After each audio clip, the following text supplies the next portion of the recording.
Welcome back from the lunch to the first tech track of this CyCon. Machine learning as the way forward to defend against emerging threats. My name is Artur Slavrenos. I am technology researcher at CCD COE, and I will be moderating this panel. My main field of interests are web and network security, and lately I have been focusing more on the network security research, which often results in huge data sets that can be processed by humans even in semi-automated way. So after considerations and investigations, I have come to conclusions that my and many other researchers can move forward only by applying machine learning techniques. And I am very grateful that I have colleagues that are much more knowledgeable in this field. Sadly, machine learning is not a magic bullet that automatically solves all the problems. It would be very nice. Its applicability is highly dependent on the problem domain and also experts. It seems that the approach of joining together machine learning experts and cyber experts is the most efficient way how to proceed, because these fields are very large and complicated, and becoming expert even in one is quite problematic. And today we are going to see machine learning experts that have joined their forces to solve cyber problems. In this session, first we will have Mr. Roland Meyer from ETH Zurich introduce us to their approach to detecting command and control channels. Our next panelist is Dr. Roman Graf from Austrian Institute of Technology, who will explore applicability of neural networks for Android application classification. And our third panelist, Professor Michael Kaljani from University of Modena and Reggio Emilia, will provide a closer look at addressing adversarial attacks against machine learning algorithms. As you just heard, we have very research-centered panel. We have distinguished speakers from 2 universities and 1 research organization. And before we start, just a few words about the format of this panel. We have 1.5 hours and 3 speakers. Every speaker has up to 20 minutes to present their research.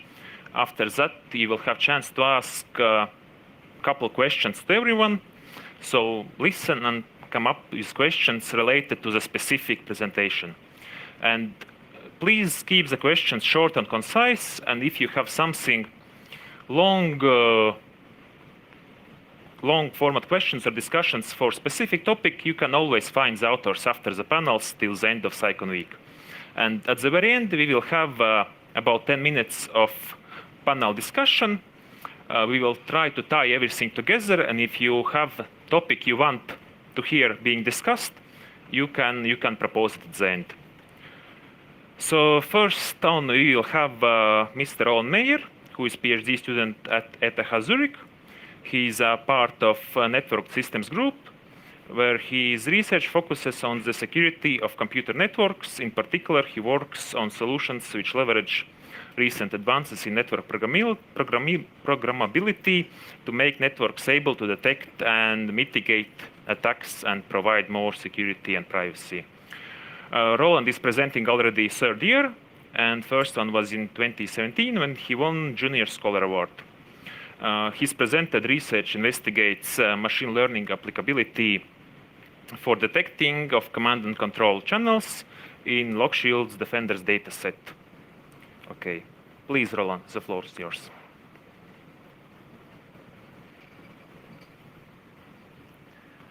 Thank you very much, and I'm very happy to present our work on detecting command and control channels in the Lockshield's exercise here at CyCon.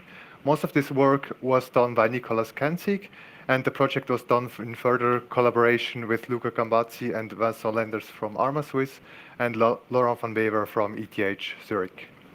To start with, I'm sure all of you have heard headlines such as this one, describing large-scale cyber attacks against critical infrastructure. This is an example of a ransomware attack that hit many UK hospitals, or another attack that was targeting the power grid in the Ukraine. And apparently there was even a high-tech war here in Estonia taking place 2 years ago. And from a research point of view, from what we are looking at, these attacks are very interesting or would be very interesting to learn from, but it's very difficult to get data. So data in terms of, for example, network traffic that was exchanged, and data that would be required to learn how we can defend against such attacks in the future. However, the last example was actually slightly different. Most of you probably realized that this was not a real war, but this was just the Lock Shields exercise, which takes place here every year. And in fact, it's the largest cyber defense exercise of its kind. And it is a red team versus blue team exercise, which means there is a red team running attacks against blue teams, which have to defend against the attacks. And in the case of Lock Shields, the red team is one central team, and the blue team are usually one blue team per participating country. This exercise runs at a very large scale with over 1,000 experts in the roles of these red and blue teams.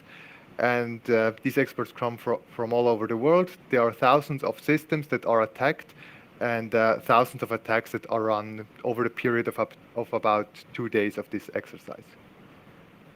And the unique thing about this exercise is, compared to real incidents, that we do not only have the data in terms of the network traffic that was exchanged during the exercise, but we also have a ground truth which tells us what the attackers were doing, so what the red team was doing and what the infrastructure was that they were using to run the attacks. This you usually don't have in the case of normal attacks, because the attackers will not tell you what they did. You only know what you found out yourself through forensics, for example. And the goal of our project was that we got the data from the Swiss Blue team in this Lock Shields exercise, and we wanted to develop a system that helped the Swiss Blue team, or blue teams in general, to improve their defense in the following years. And what we could already tell from the evaluation results that we got with our data is that if the Swiss Blue team had used our system in 2018, they could have discovered more than 80% of the command and control servers by looking only at data that was exchanged over about 30 minutes of the first day of the exercise. I will later present you more results from our evaluation, but first I would like to cover 2 other parts. In the first part, I will speak a bit more about Lock Shields and how it works from a more technical perspective. Then I will present you how our system works that takes network traffic and tells the defenders which of these flows are command and control flows, before I will present you more evaluation results in the last part. So a few more words about Lock Shields. I already told you that there are blue teams that have to defend their network, and such a network is fairly big. For example, it can be the one of a military airbase, which consists of industry control systems, of maybe air vehicles, of traditional client-server infrastructure, and so on. So we have many different systems that have potentially vulnerabilities and can be attacked by the red team. And then there is, for each blue team that is participating, there is one instance of such a network, or such a virtualized network. And there is one central red team that is running attacks against all these networks. And the red team is quite free to use whatever techniques they want to attack, but at least part of the attacks are run over a command and control infrastructure, in that case using the Cobalt Strike framework. So therefore, the setting for the red team during Lock Shields, even though it's only an exercise, it's very realistic. These are very skilled people that are experts for different types of devices. They know how to run attacks against these devices, and at least part of the attacks are run over a command and control infrastructure. On the other hand, we have the blue teams, which need to defend their network. There is one blue team for each network, and usually it's one blue team per participating country. And these blue teams, they can access the network that they need to defend over a remote connection, over a VPN tunnel, and they have some virtual machines, some devices where they can run their systems within the network that they need to defend. And these two things, I mention it because it's important for the approach that we developed. And these are two constraints. That first, the bandwidth that they can use to access their network is limited. So it's not possible to exchange large amount of data between where the blue team is and the network that they need to defend. And second, the infrastructure, these virtual machines that they can use to run attacks are limited in terms of computing power and in terms of memory. So it's also not possible to run very complex systems within this network. In general, also the blue team setting is very realistic, even though it's only an exercise.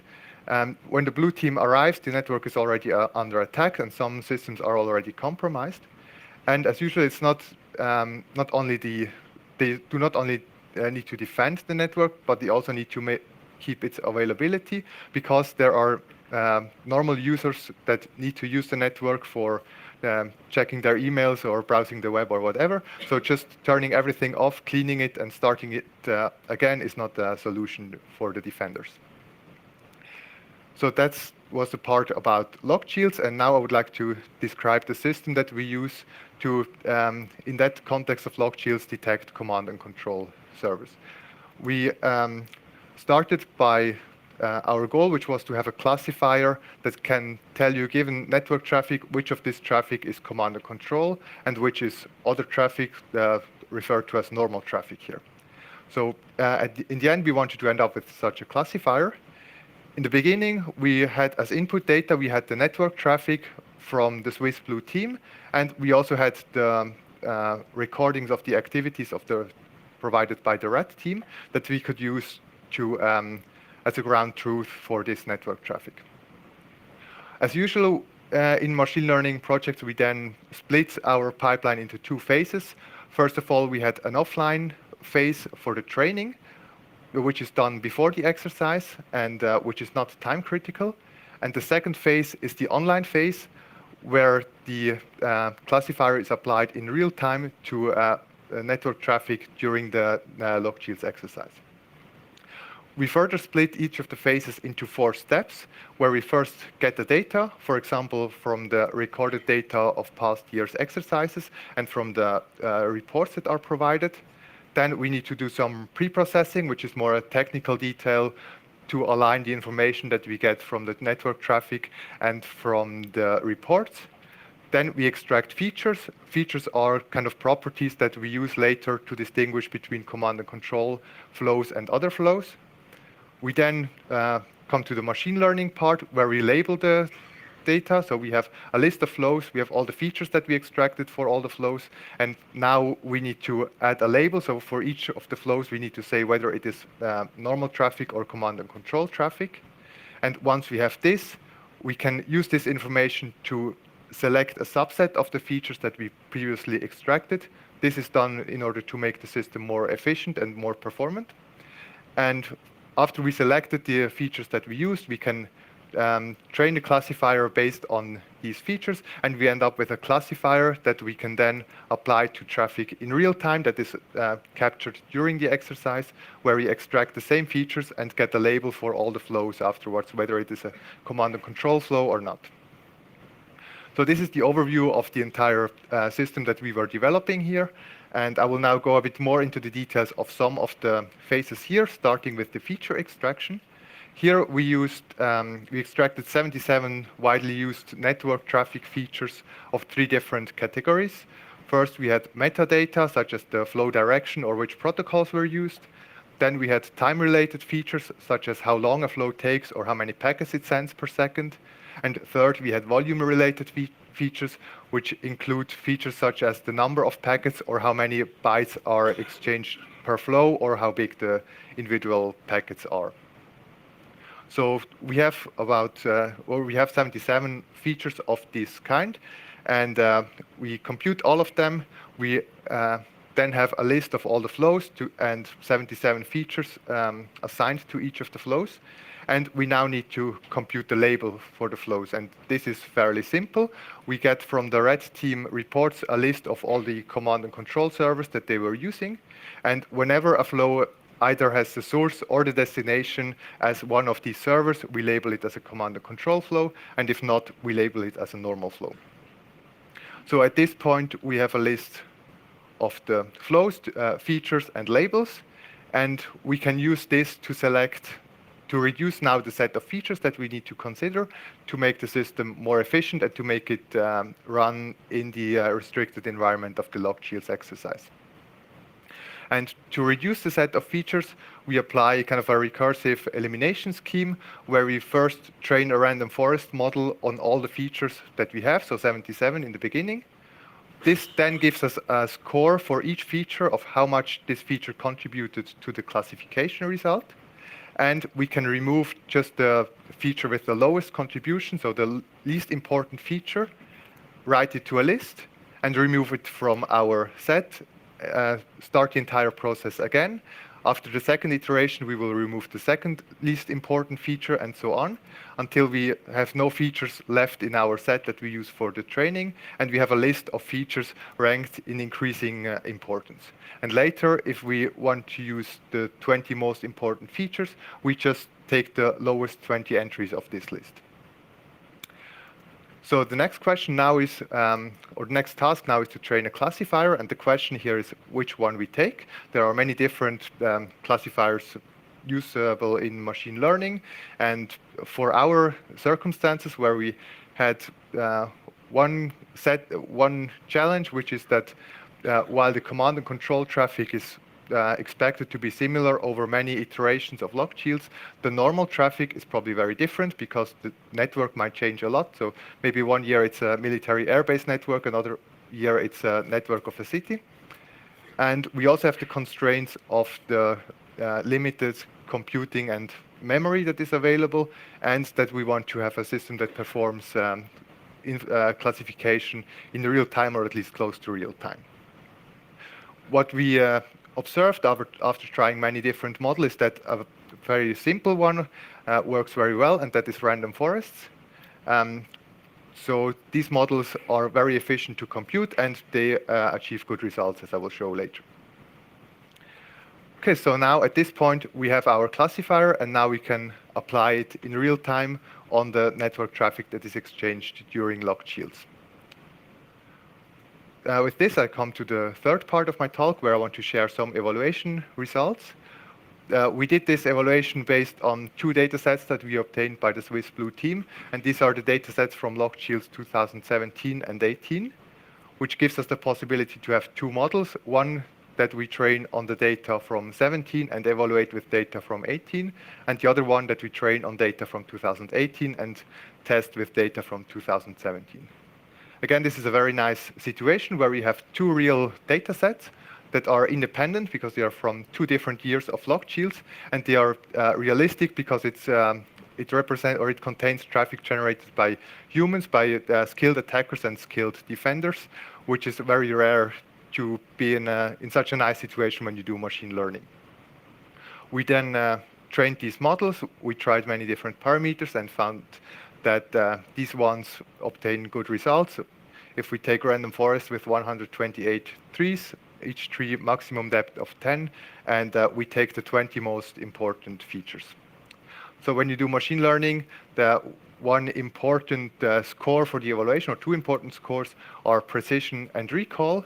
And precision kind of tells you, if you get an alert, what is the probability that this alert was actually a true alert, so it represents really a malicious or command and control flow. And recall is if you take all the alerts that you get, how much of the command and control flows did you cover, or did the system cover with these alerts. And especially precision is quite important, because if you have low precision, it means you get many false alerts, and in the environment of locked shields where you need to run this in real time, and the defenders need to decide quickly whether or not an alert is true or not, it would be suboptimal to have many false positive alerts. what we observed is that our models achieve more than 99 precision and also high accuracy of 98 or 90% depending on the model. The next aspect that is important is the runtime, because we want to have the classification in real time or as close as possible to real time. And there, what we found is that on our machine, it takes about 3 microseconds to classify one flow, which is very fast. So now that I presented this approach here and that maybe members of the red teams are listening, they might ask themselves, how can we avoid this classification? So how can we modify the command and control traffic such that this classifier does not detect it anymore? And of course, this is always a problem when you do machine learning. There will be a talk later about adversarial machine learning. And we also did some steps in this direction. I think there is more work to do, but what we did so far is that we looked at what happens if the blue team can obfuscate some of the features that we are using to do the classification. So features like the packet size, timing aspects, or the volume of flows. And what we found is that up to 8 features, so we're assuming here the red team can choose the 8 most important features from our list arbitrarily, so we cannot use them anymore for classification. We observed that there is no impact on the classification result, and only if you modify more than 8 features, which is highly non-trivial in practice, then you would see the score dropping, at least in this data set. So that was it for the evaluation that we also have in the paper, and where you can find much more details in the paper. In the last 2 minutes, I would now like to share more insights about something that is not in the paper because it's very recent. And this is that the Swiss Blue team actually used that system in LogShields 2019, just a few weeks ago. And from the feedback that we got, we were happy to hear that it actually helped them to discover command and control channels that they didn't see by other means. And it also helped them to confirm alerts that they got from other systems, so maybe other intrusion detection systems. But because they had an independent source here of the same alert, they could be more certain that this is really a malicious server behind it, or a command and control server behind it. They used exactly the same models that we used in that we developed in our project. They use a slightly different way to extract the features because their workflow was slightly different, and this might have had a small impact on the results. But again, from the feedback that we got is that they were happy with the high true positive rate, and it helped them to detect command and control servers that they didn't detect otherwise, or to confirm results or alerts that they got from other systems. With this, I come to the end of my talk. I hope I could show you how we identified command and control channels at the example of the LogShields exercise. We did all these evaluation development with data from the Swiss Blue team. We are extremely thankful for this collaboration, for that they shared the data and their expertise with us. If there are blue teams of other countries that are interested in testing this system or collaborating with us to develop it further, we are very interested in, and please approach us in that case. Also, if you have more questions, the first 4 authors of the paper are here at CyCon, and please approach any of us if you want to know more about the system, and I'm also very happy to answer questions now. Thank you.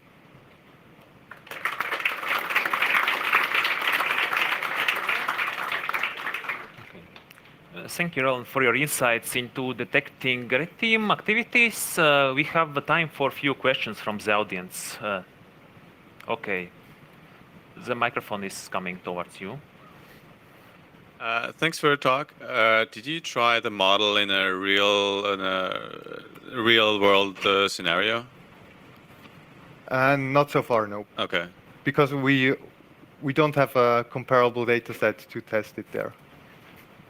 But you're just using the various features anyway. So would it matter if? Yes. Well, there are papers that show that exactly random forests in other data sets that were synthetically generated work very well. So we expect we would have the same results for this other data set.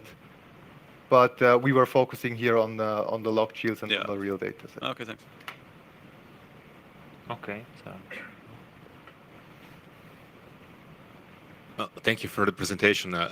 It's a pity that the domain controller people didn't perform better in our blue team, despite the fact that we had all this information. So the result was not so good. But that said, how dependent is the training set you obtain, or the trained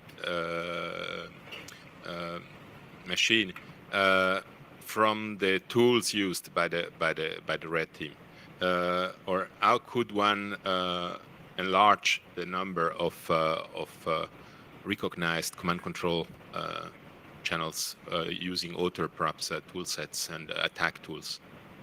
You mean other command and control infrastructure? Right, protocols, etc. I think right now, so it's always what you train the system with, this is what you can detect later. So since we train it with this command and control traffic generated using Cobalt Strike, it will detect this. If we include other types of attack traffic, I would expect we can also detect other types of command and control channel. What is nice if you have these command and control channels is that you kind of can attack at the root of the problem, and you don't get to the attacks that are probably very different, like to very particular attacks that cause different traffic depending on the environment in which you run them. Okay, we have a question from the back. Yeah, cool presentation first. You used your tool just for detection or also for prevention to help the blue team? And the second part of the question is, if so, do you see adaptation from the red team? Sir, can you repeat the second part of the question? So this is detection tool. Yeah. But the added value is to go into prevention. What you detect as a CNC, you block it. Yes. With automation or whatsoever you want to integrate with solution. Did the blue team did prevention based on your observation? And if so, is the red team also evolving into the attacks, or it just launching the attacks? So I'm not part of the blue team. I cannot provide all the details here, but from what I see, I think there was no reaction from the red team. Yep. Yep. Mm. Yep. Okay, we have a question here.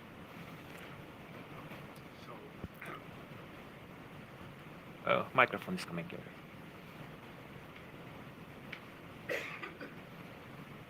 Thank you for the presentation. At Ally Command Transformation, we are using machine learning to detect inside the threat detection and modeling. We never get to the levels of detection that you mentioned, like 90 and 98%. And the reason is that the let's say the radio of actual traffic versus the variability of common traffic on a network, it's simply too low. To which extent would you say that your measurement conditions are realistic? I mean, they are realistic for the environment of log shields, for sure, because we have these two data sets, but I don't know how realistic they are to other, if you would have the same activities, but in a different network environment. If you allow me to rephrase a question, if that airbase that you mentioned is a model of your network, if that was a real network on an airbase with a real traffic of different users, applications, and hacker intrusion activity, do you think that you would get by far to those detection thresholds? It is the case during log shields, during this exercise, that you have real user traffic and you have generated traffic to load the network. So it's not. I think the traffic is realistic and to some extent generated by real users. So I think from that I'm confident that it would work also in other settings, but I don't have results for that.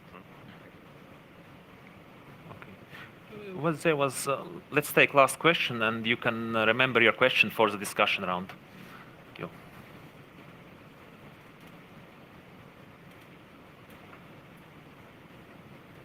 Thank you. As far as I understood, you trained your system on one type of botnet infrastructure. Do we have an idea how many different types of botnet infrastructures are out there in the wild? I don't have a number, but many, yes. Too many. Yes. Okay, thank you, Roland. Okay.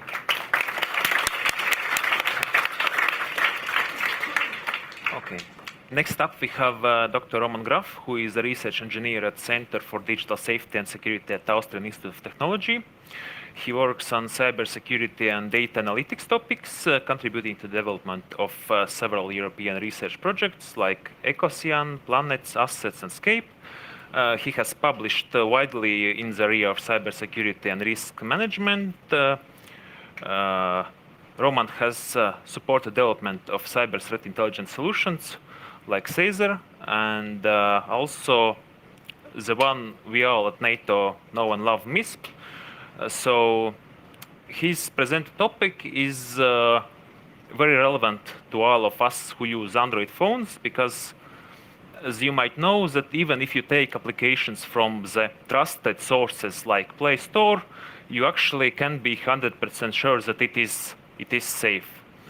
So Roman is going to try to explain how they're trying to make it safer. Please, the floor is yours. Thank you. Hi. I would like to present our research about network-based technique for Android smartphone application classification. I prepared this with my colleague Aaron Kaplan from CERT IT and with my boss Rose King. At the beginning, I will briefly describe what is the problem, why is it necessary. Then I will explain two real-life scenarios, and I will turn to base of our research. It's a Drebin solution for APK classification, and then I will describe our approach for neural network for this solution. So why it is dangerous to upload malware? Because then user can lose money or his private data. For example, here is a porno player sample. So I should mention we got our samples from Icarus company, which is antivirus company from Austria. And they have a lot of malicious samples and also benign samples. This is one of malicious samples, and it belongs to a Trojan family of malware applications. You will see in a red circle, user has installed malware application because he was motivated by word porno, and what does it make, this application? It sends expensive calls to expensive SMS to some numbers, as you see. I will show you source code later and also why we found it out. And why it is possible, because user gave permission by installation to do it. He hoped it would be interesting application, maybe. So it's a source code, and with red color I marked important parts of this source code. You see it is SMS for these expensive numbers. And it's our features. I will explain in details more how we get them. But you see also marked in red why we decide our approach decided that it's a malware application. So the second sample is a fake Netflix application. You see user also tries to install Netflix and expects that it is a media application to see videos or something else. And application asks him to insert password and login. Then it give note that hardware doesn't match to this application. He should deinstall this. But if he doesn't want to deinstall, it will try to do it by itself. And in the meanwhile, already his login data was passed to a malware server, and he has lost his data. And in this sample, we found out that it was AES encrypted, and key was interesting. It was in source code in plain text, almost just a little bit encoded. And for this application, only one thing was important, that application could connect to internet. So you see it's also marked in red key, and also encoded URL. And below you see it's URL to, if it's decoded, it's URL to a malicious server. There are multiple permissions that user provided, but actually attacker just needs only one marked in red, so HTTP post and internet connection. Our research started from a paper of Drebin project done by another researchers, but very famous research. And Aaron with his students provided further research and applied support vector machine and compared to other machine learning algorithms in order to improve the results. The idea of this Drebin project was to classify malware application for Android and to distinguish from benign applications. This approach was good because, as you see, we have different features split by groups, and then they created a vector and classified. And at the output, they could say that it's possibly a malware application, and they could explain why, because all features belonging to these malware families are in plain text readable. Feature sets are combined in some subsets. You can see a brief list. Actually, Android package contains a manifest file, and some features belongs to this manifest file, and for other part there is a source code analysis, and also it contains different groups, subtopics. Here are some samples of malware families and associated subsets of features. Features are actually plain text, and we analyze plain text. But it was in Drebin publication. So support vector machine provided good results. It was up to 97 accuracy of true positive rate. Previous speaker already explained this estimation method. And false positive rate is about 1%. But it was a huge feature set, and that was really a problem because for our sample it was 200 gigabyte of RAM, and that's why we decided to try to find another approach and develop a neural network approach. It is good because it requires less RAM, but problem is that it's not explainable. As you know, possibly that mostly neural networks are not explainable because there are neurons that have weights. Weights are initialized randomly, and then during the training they adjust the weights. So it's not explainable. There are some attempts to make explainable neural networks, but again, it making explainable with another neural network. So we don't really can explain this.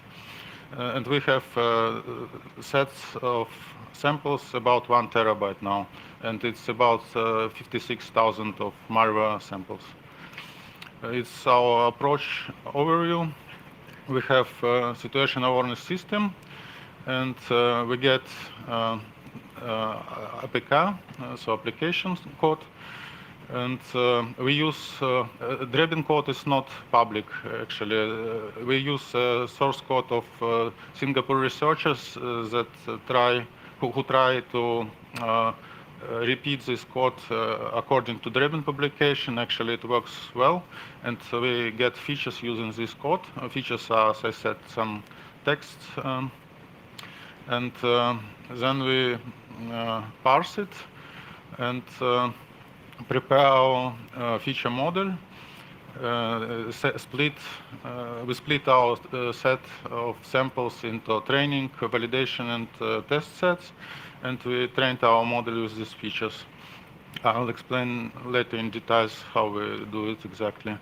And additional part, what is important, these applications during the time changes. So also attacker methods changes. Earlier it was SMS, now it is not more SMS, some other methods. That's why it's not possible to train just one model.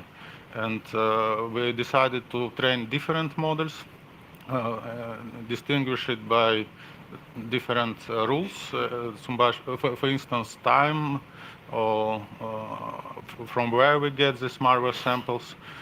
So, and each of these models is in situation awareness system 1, 2, or 3. And then we share our results with people who requested it. We plan that we have a service where somebody can upload application and check if it is already known that it's malware or not.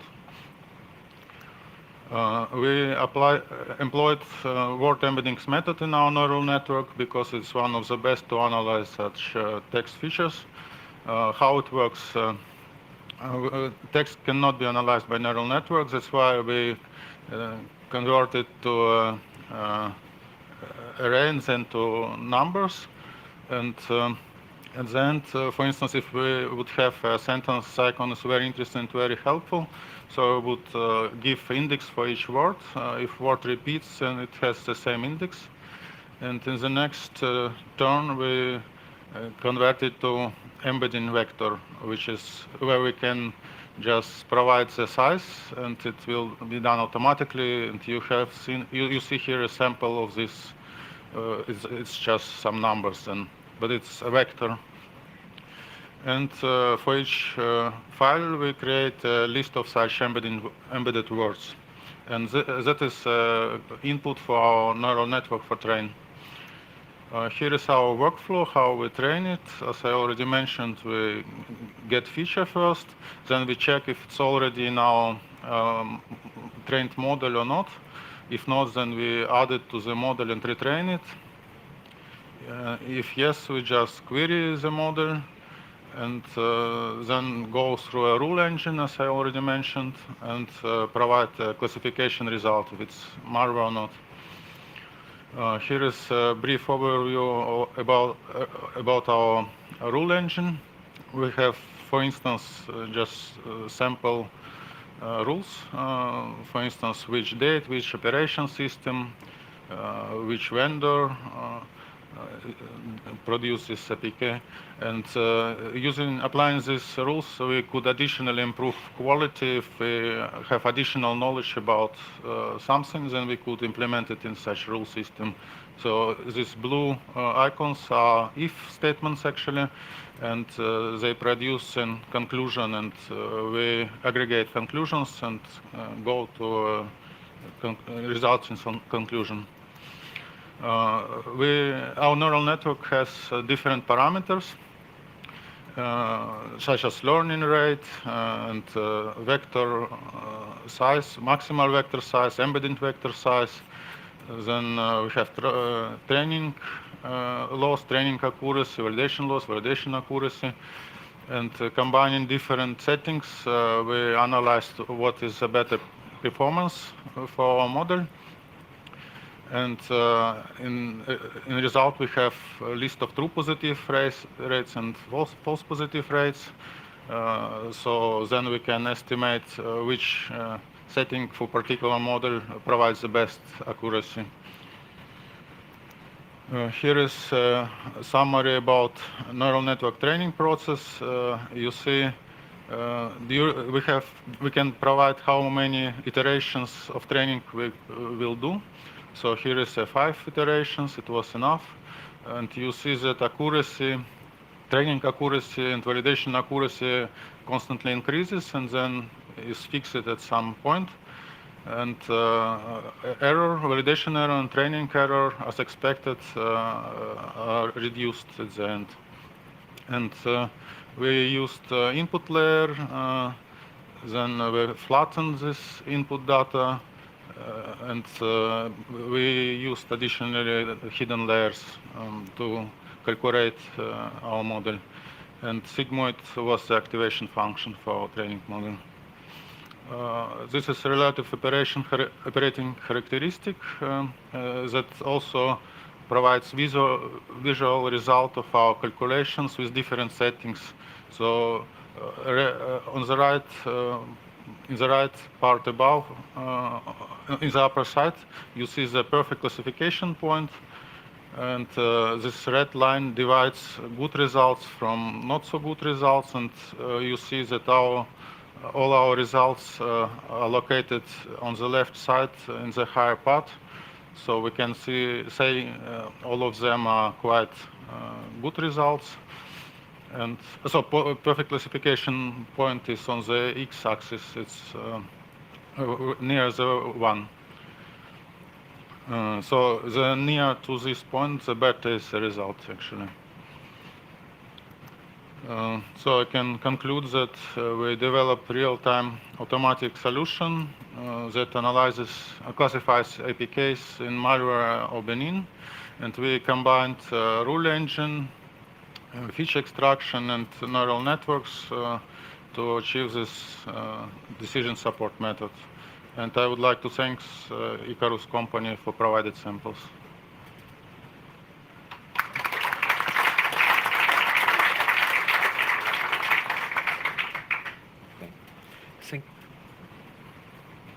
Yes, thank you, Roman, for trying to keep us Android users safer. We have a time for a few questions. Oh, there is a question.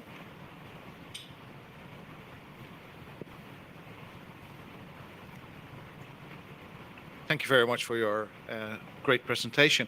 I have one question. Have you been able to test APKs that actually passed the Google verification test and ended up in the Play Store? And if so, have you been able to detect malicious apps that ended up there?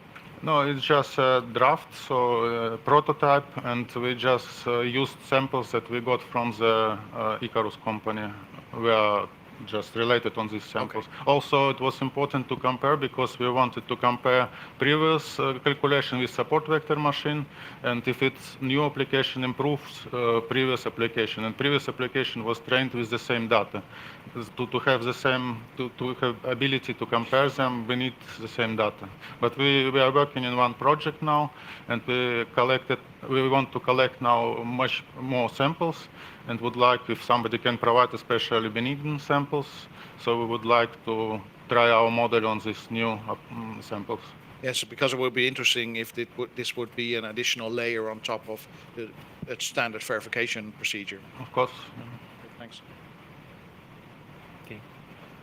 Another question. What kind of neural network did you use? Like a traditional, let's say, shallow neural network, or you went into deep networks? It's deep neural network with word embeddings. Sorry? It's a deep neural network with embedded word embeddings. Okay. Word embeddings is a general approach for this. Okay.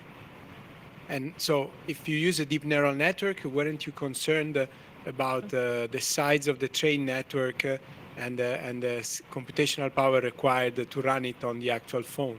Yeah, we run it on a server with Hadoop and GPU, but currently we don't have so much data. It was not a big issue. We will look at that problem later when we have more data, but actually training itself was quite fast. Training, yes, but what about deployment? Because SVM is a very compact model once trained, whereas deep neural network can be fairly large, even when trained. I mean, so... Yeah, but we have split it in different smaller models, and we will also apply this rule engines that we select which model we apply, so it is not so big anyway. Okay, thanks. Okay, we have another question here. Roman, was any a priori information known, any contextual information known to the classifier? Actually, not. We just looked some samples. So you didn't know anything about the nature of the applications? No, we just, but we, of course, we had a labeled set provided from Icarus company. They have possibly their rules and methods, but we just use this sample. So was it the classical unsupervised learning, yeah? No, it's supervised because we had labeled set. Also, you had something Yes, known. but it was provided by Icarus, and how they decided it, it's their rules. We don't know these rules, but we already had a labeled set. Okay, thank you. Okay, we have another question here. Thank you for the presentation. You showed a very high accuracy of your system, and then you told us that you tried your classifier on several hundreds of gigabytes of APK. But what was the size of the labeled data in order to train such a classifier? Labeled data was 56,000 samples, the size. It's not so extremely big, but now we got bigger size. We will proceed with this. Okay. Do you have any other question? No? Okay, then I will ask you one question. So what should the adversary do to avoid your detection?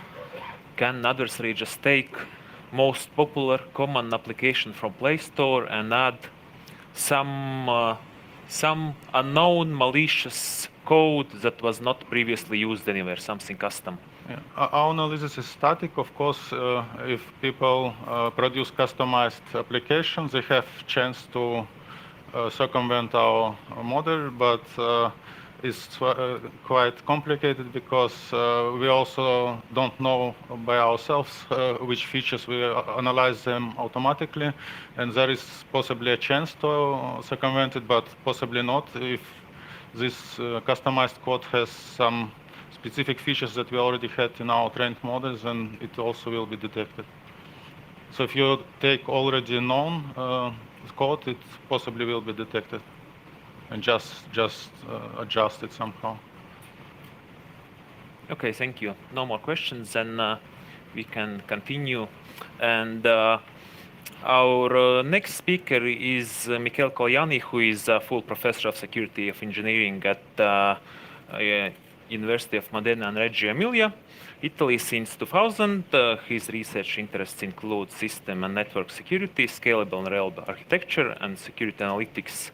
He directs the Research Center on Security and Safety, the Cyber Academy for Ethical Hackers, and Masters in Cyber Defense Governance for the Armed Force and the Bologna Business School. Today he is presenting possibly one of the most important topics for the future of cybersecurity systems that are based on machine learning.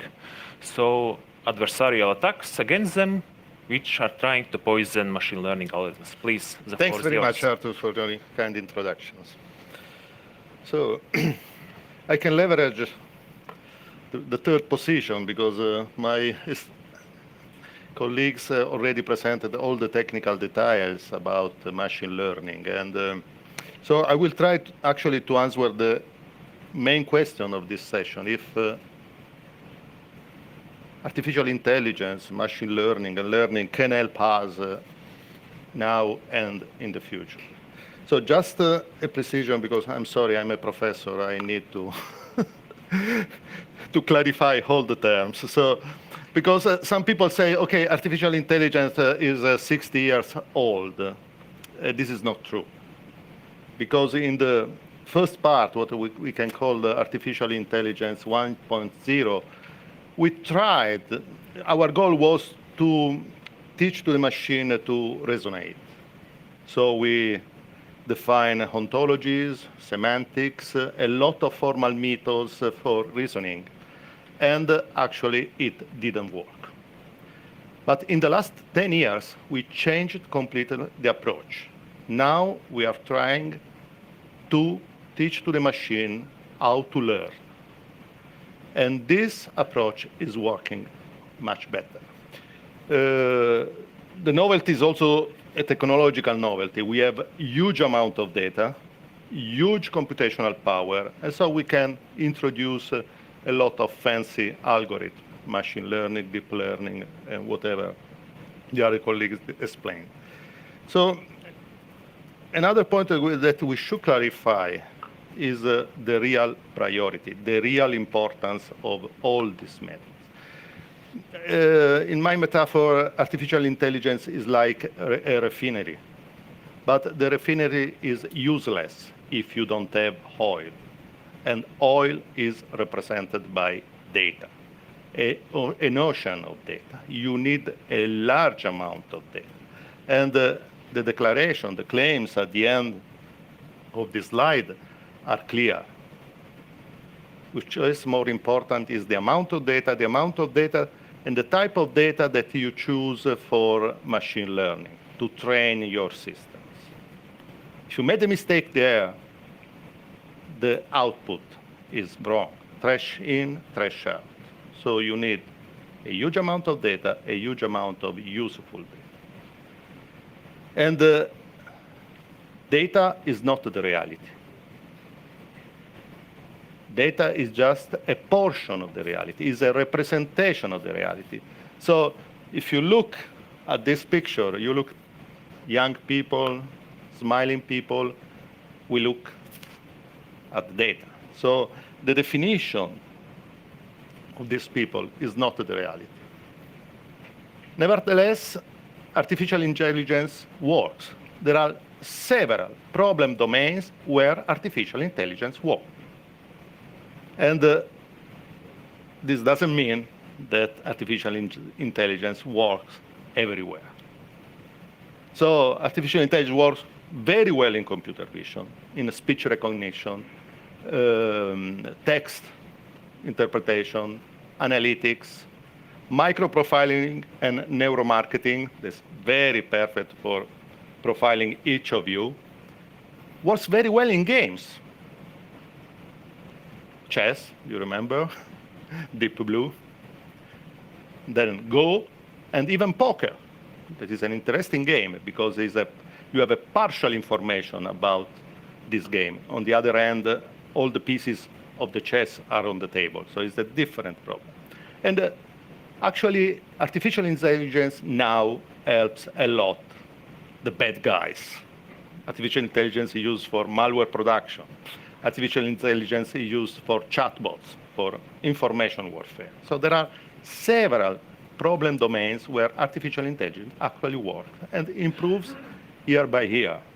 But which are the common features of this problem domain? They are clear definition. They have rules. You can have an optimization vector because you know when the problem and the solution is a better solution in comparison to the previous solution. On the other hand, I think that we are working on the most complex domain.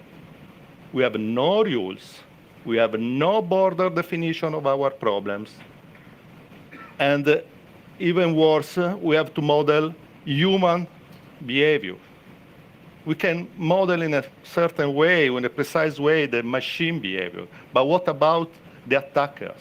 What about your people, the user of your machines, the insiders? I mean, it's very, very difficult. And there is a third problem. We are facing a continuously dynamic problem. The other problems are static. If you have to recognize a cat is always a cat. In our context, the data changed, the problem changed, the system of a medium-large enterprise changed continuously. So we have to face this very well-known problem. There is a concept drift where we don't know the real correlation between the inputs and the outputs. And this correlation evolve over times. And we have another problem that the other presenter explained. We have a lot of good samples, even in networks, and very few malware samples. So actually we can train the machine to recognize the good, but it's very difficult to recognize the bad because we don't have enough samples. And if this is not enough, and this is my last challenge, is we have adversarial on the other side. And this is much, much worse. So someone said that this is the direction. I mean, I agree that this is the direction. The static solutions, the antivirus, the static antivirus, the typical pattern matching solution don't work anymore. The typical rules for devices, firewall, and whatever, don't work anymore because we are facing a continuously evolving domain. So, and we cannot manage, the human cannot manage all this amount of data. I mean, it's normal to have in a company something like traffic 20 millions of packets per day. I mean, there is no way. We cannot manage. So we need to go, this is the direction. The problem is that the attackers are human, are smart, are motivated. And so they know that we are changing the detection rules. We are changing the devices. And so they are also improving their attacks. They know and they are studying how to evade the dynamic rules that we use for detections. And the adversarial attacks is very well known. Professor Vincentelli already explained it in his great talk this morning in adversarial learning, when with few introduction of pixel, the same algorithm that in the first part, on your left part, was able to classify exactly a cat, on the right part, with a small number of pixels that you cannot recognize, was recognized as a guacamole, is a South American sauce. That in some sense, if you know, it's not so different. There is some gray part, it's some difference. So, extremely new, is extremely challenging. On the other hand, the problem with adversarial attack on cybersecurity. So, in the paper, we tried to introduce a small taxonomy. It's not a very huge taxonomy, because the adversarial can intervene, can influence the data set. So if he knows which are the main features in a random forest model that I use to recognize, to classify a malicious packet, he can introduce small changes, very small changes that are not recognized as an attack, but that change the training of the continuous training of the algorithm. Or he can use the same approach at the operation time, at the test time, where there is a trade-off here. If you want to detect adversarial attack, in some sense, you have to enlarge the data set. You have to have a larger data set that is recognized as an attack. But if you enlarge the data sets, on the other hand, you have a lot of false detections. So it's a difficult trade-off to find the right definition of true attacks and false attacks. It can violate the data set, the integrity. It can introduce a lot of packets just to arise a huge amount of alarms that force, in some sense, the system operator to turn off the detectors. So since the first presenter discussed about random forest, my example is on the same direction. Random forest is, in this case, is a good detector. A simplification for our problem is that we need just a binary classification, because random forest can be used also for larger sets of classification. On the other hand, we need just a binary classification. So the idea is that original random forest uses static parameters. And This is fine for the static problem. But in some sense, our problem domain is more fuzzy. A packet can be malicious or not. So it can be malicious with some probability. So instead of reducing the probability part as a deterministic part, we preserved the probabilistic part.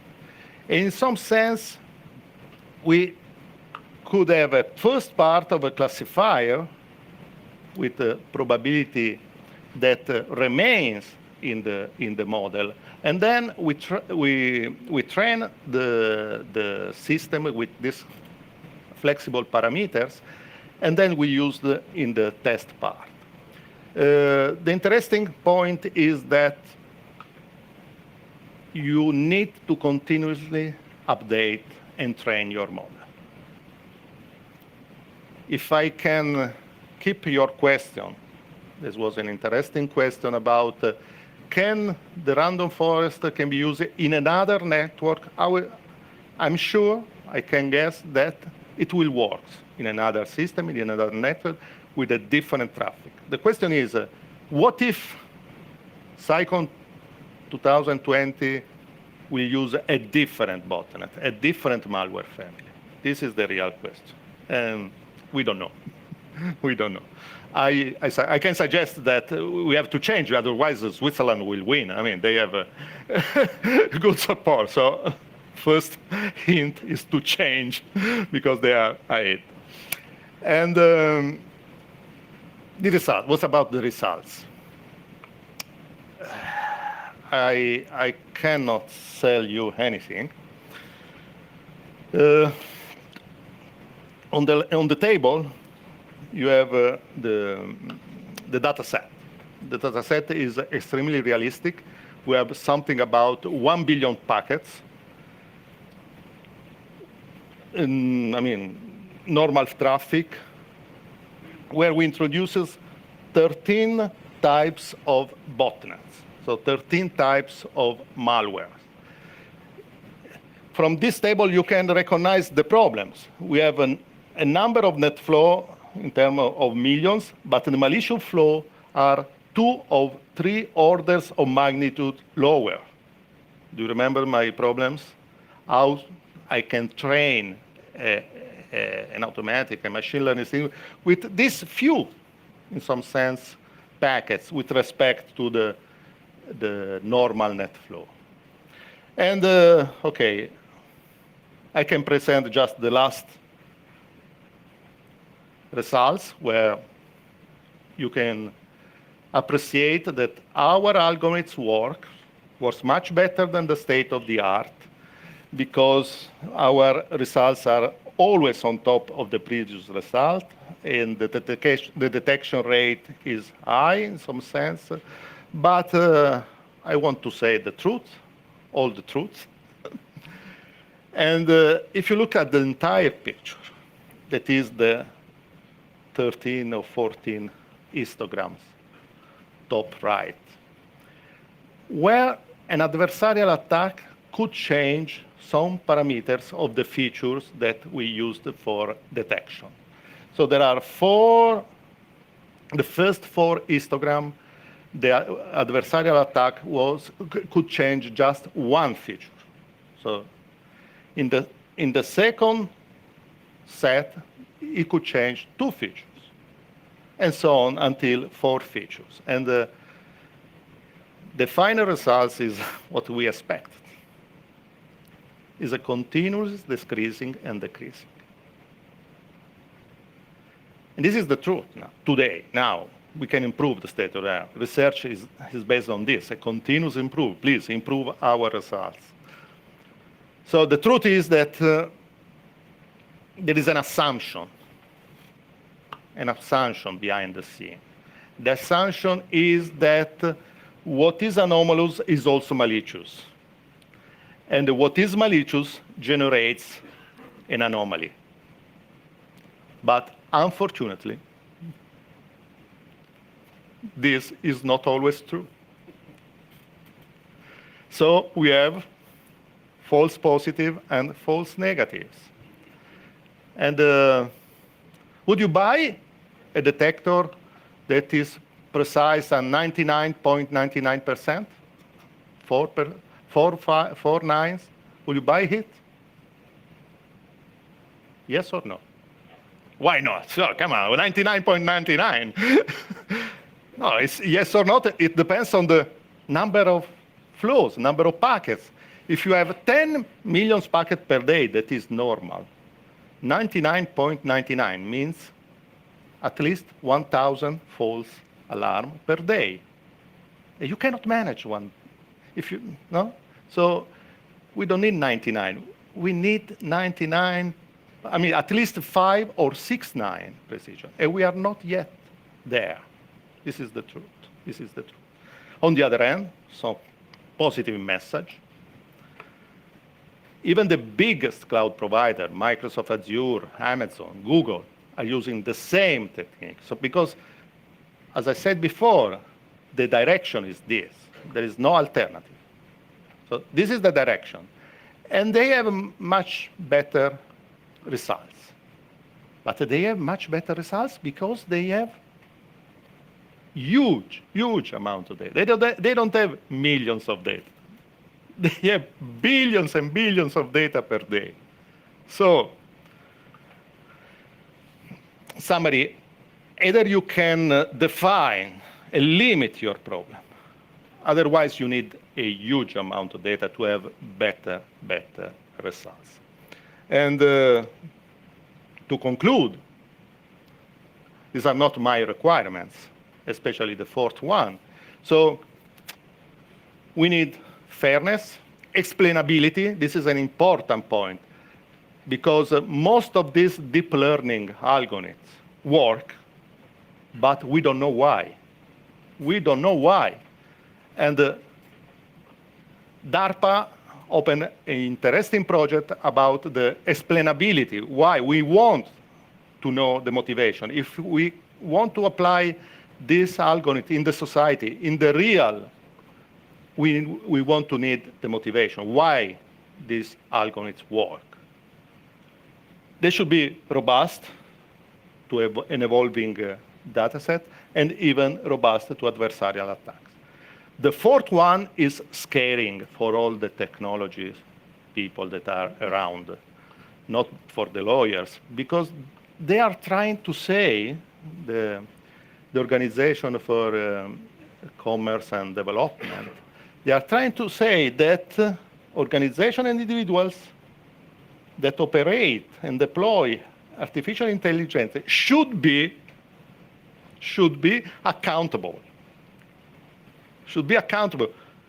When should will become must, I will go fishing and sailing, because this is dangerous. I mean, I agree that the society, the real world, want this accountability from us, but this will change the industry, because until now, 50 years, 60 years of computer science, computer and software industry has never been liable about their mistake. We produce beta testing products that are not products. You accept patching every week, every month. This is not possible. When artificial intelligence and the software will become an important part of this, already became an important part of the society, of the Internet of Things world, accountability, liability for the computer industry, but even for us that want to apply this, is an important part. Thank you very much for your attention.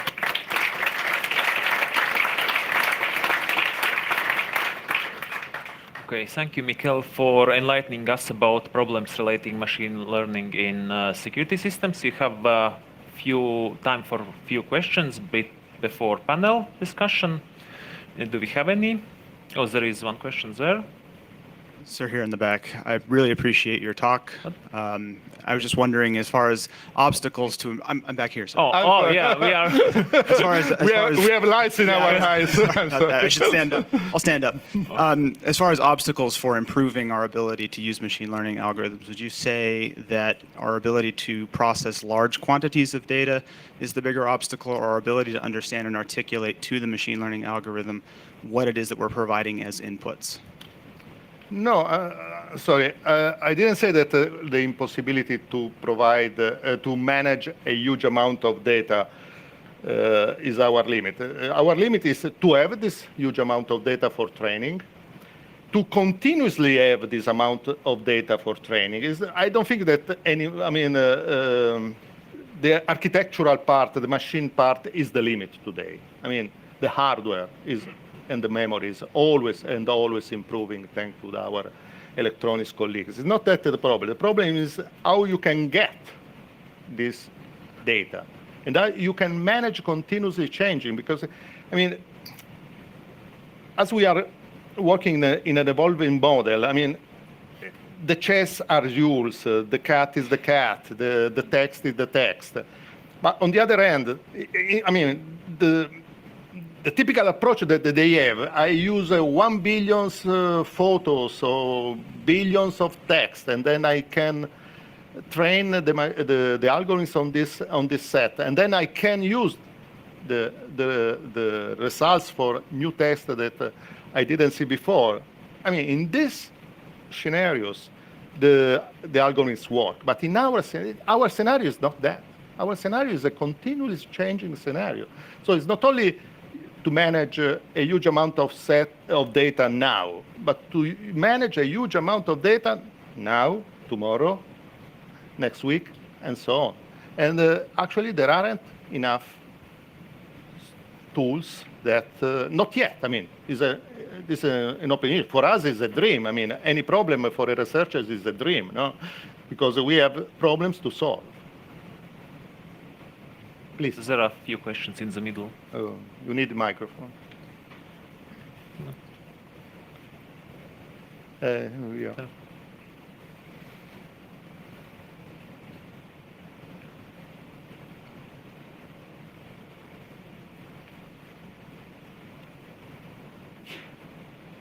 So I was curious about whether or not anyone is actually attempting to develop and use adversarial models in the real world to attack machine learning systems, or when you think that might happen, and kind of what industries would be the focal point for that.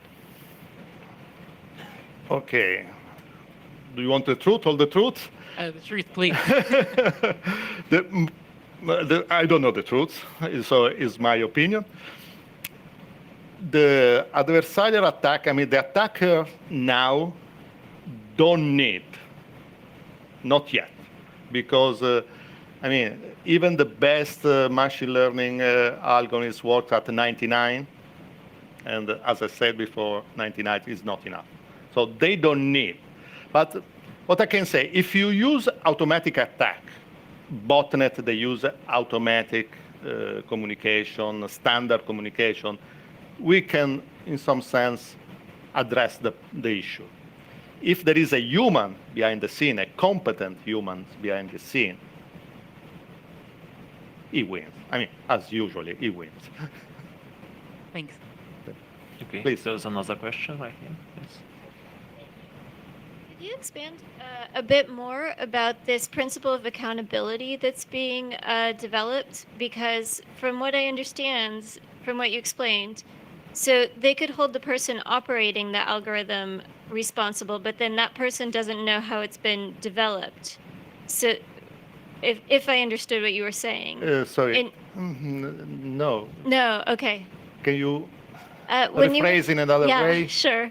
When you were talking about AI accountability, there was something up there about holding the person, the people developing, deploying, and operating the AI systems. Yeah.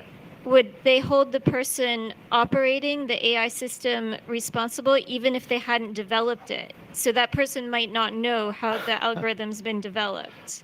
Okay, luckily, this is just a proposal. Okay. Just a proposal. Right.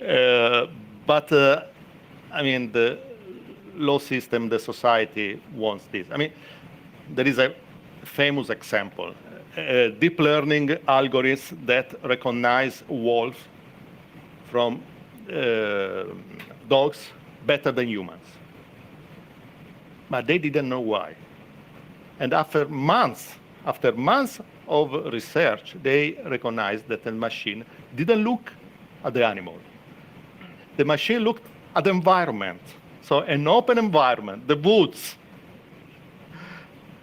is recognized as a wolf with high probability. In the domestic, a city environment.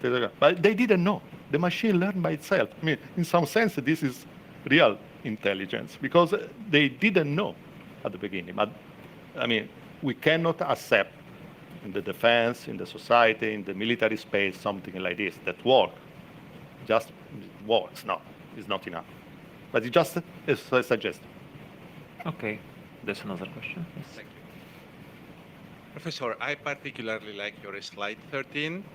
Oh, 13? The one Sorry, can we go back to among all the others, it basically says that we are looking for anomalies.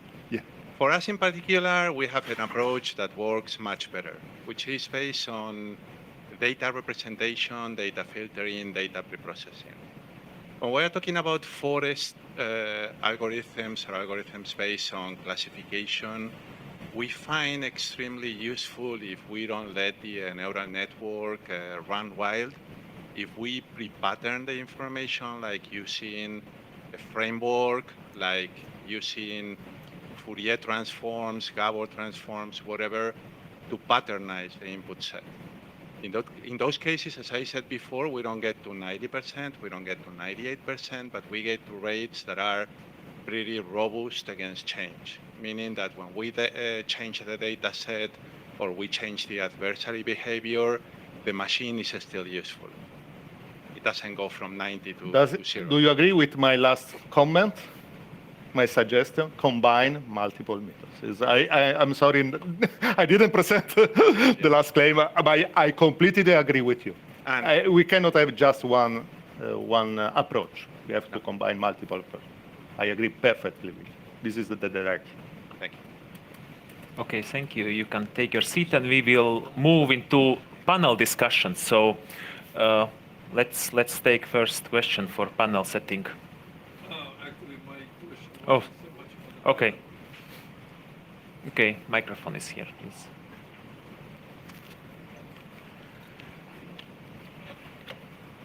First, thank you very much for interesting talk. And I do have a kind of follow-up question. Actually, it's not a, question, but rather than as a statement. Again on this 13 slide.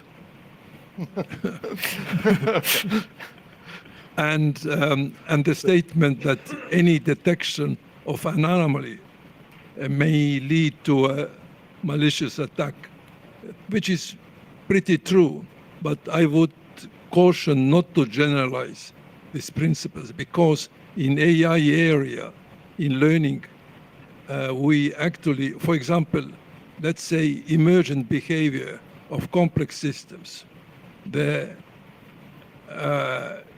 In principle, the emergent behavior leads to discovery, to new forms of species like in evolution, and they should be considered like a positive feature rather than something negative.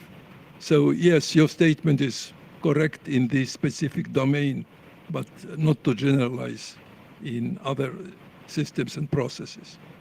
If I can generalize your comment, it's true. I mean, what we have to understand is not just a model that is trained and then a model that is applied, but a model that is trained, that is applied, that is continuously improved, and so on, and so on. In some sense, the training part will never end because some emergent feature can be evidenced. Even something that you didn't think about, or some correlation that you didn't think in advance. I mean, is some sense one of the most challenging problem setting that we have, because different data, different attacks, different system, because our system change continuously. And even without adversarial attacks is already a really complex problem. Is already a complex problem. Then a continuous improvement, a different model, the integration is the only way. I mean, it's easier to say than to implement. Okay, thank you. Do you have topic for discussion? Yes, please. I'd like to know, just in general, what the panel thinks the impact of quantum computing would have on their different models and machine learning and all those. So quantum for all three of you. Thank you. Yeah. I missed quantum computer and blockchain, if you want. Okay. Quantum computer, if my colleagues want to explain, there are two. Quantum computing can be divided in two different parts. One is quantum communications for transmission that already works. There was an interesting experiment from China, satellite, two platforms, one in Switzerland, the other in China. So quantum communication already works. Quantum computing is ahead.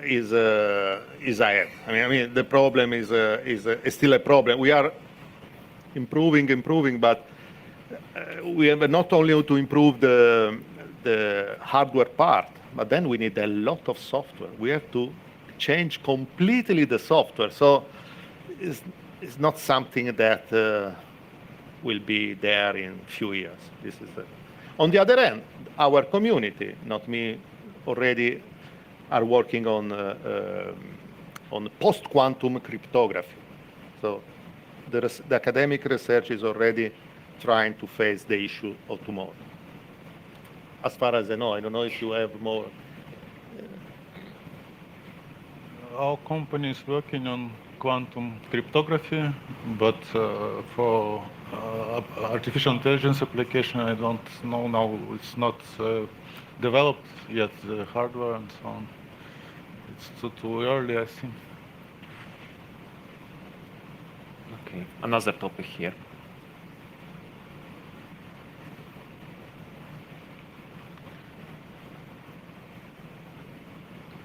Thank you for your presentations.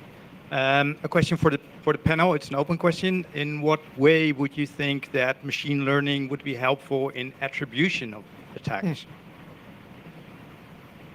Please, Martin. Raymond, so, yeah. I know.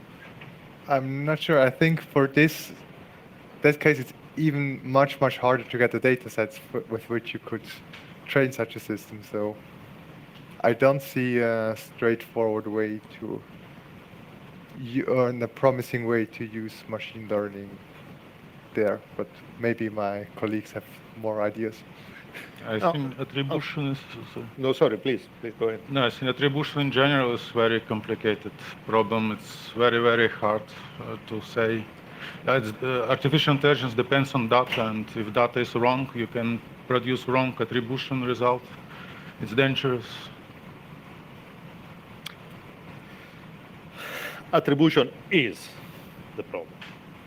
Because all the international community is based on this fundamental. And the problem with attribution is not only, we can easily artifact the source. There were attribution because there was some comment in Islamic language. Come on. Anybody can introduce some Russian comments. It's not enough. It's not enough. I think that these models can help to circumvent the problem. Something that should be in this area because they use these tools, but then you need other means. You need other means that other approach. Again, is a combination. A digital investigation cannot be just digital, not just based on digital, because an attack. I don't think that there are any people now that say there build a completely new malware, a completely new botnet. A new botnet is a combination of different parts that are in the wild. So the attackers typically add some software, combine, add some masquerading, some new cryptography, but most of the software is already there. So can you say that? Okay, no, it's not the environment where I can say this. Okay. I can tell you in private. I cannot. Sorry, there is a registration. There is a registration here, and Thank you.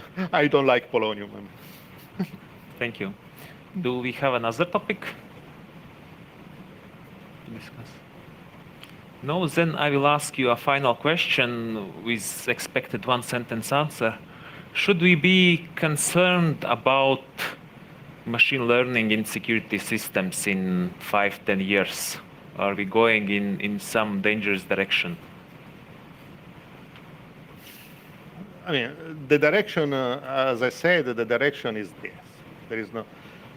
The problem is the finish line. I mean, we are not arrived on the. Probably there will not be a finish lane. I mean, the society should decide which is the autonomy that we want to give to the machines. I mean, this is the real question, and not only for security. How much the machine can take the power. In games, they won. I mean, in chess, Go, poker, they win every time. So they are better than us. In other contexts, they are better than us. Health system, image recognition, they are better than us.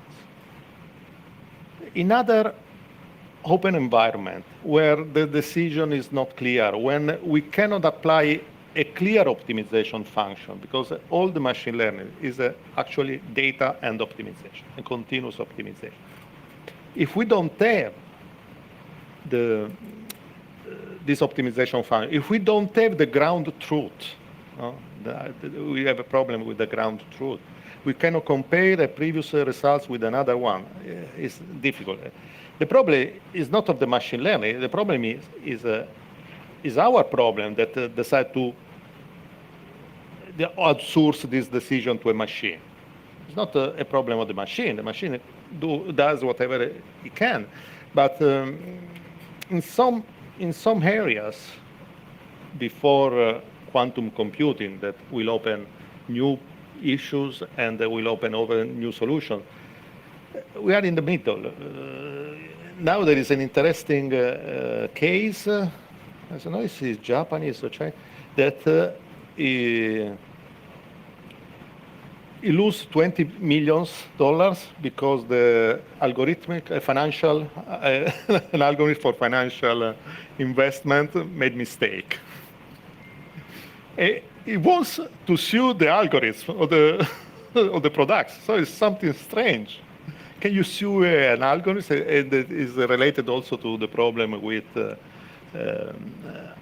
assignment, to liability. I mean, it's there are interesting open questions that the society, lawyers, politicals, and the technology we have to solve. I mean, I don't have the solution. I don't think that anybody here has this is the solution. We have to study. I mean, if there is a positive effect of this Congress, is that we can collaborate, we can discuss from different cultures, and this I think that is the real direction, to discuss together.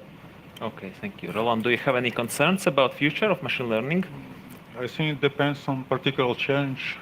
In some cases, it's very good applicable, like image processing. In some high-risk tasks, maybe it's too dangerous because you will not get 100% accuracy. Okay. Roland, any final thoughts? I think we are, at least in cybersecurity, it's not that we need to be worried about what machine learning does. It's more that we need to be aware that machine learning probably does not do everything we want, and it's always machine learning more helps to fight against things that we know or that happened in the past. And if we have, on the other hand, skilled attackers that do things that we do not expect and that our machine learning does not expect, we cannot expect the machine learning to defend us against everything. Okay, thank you. Let's give a round of applause for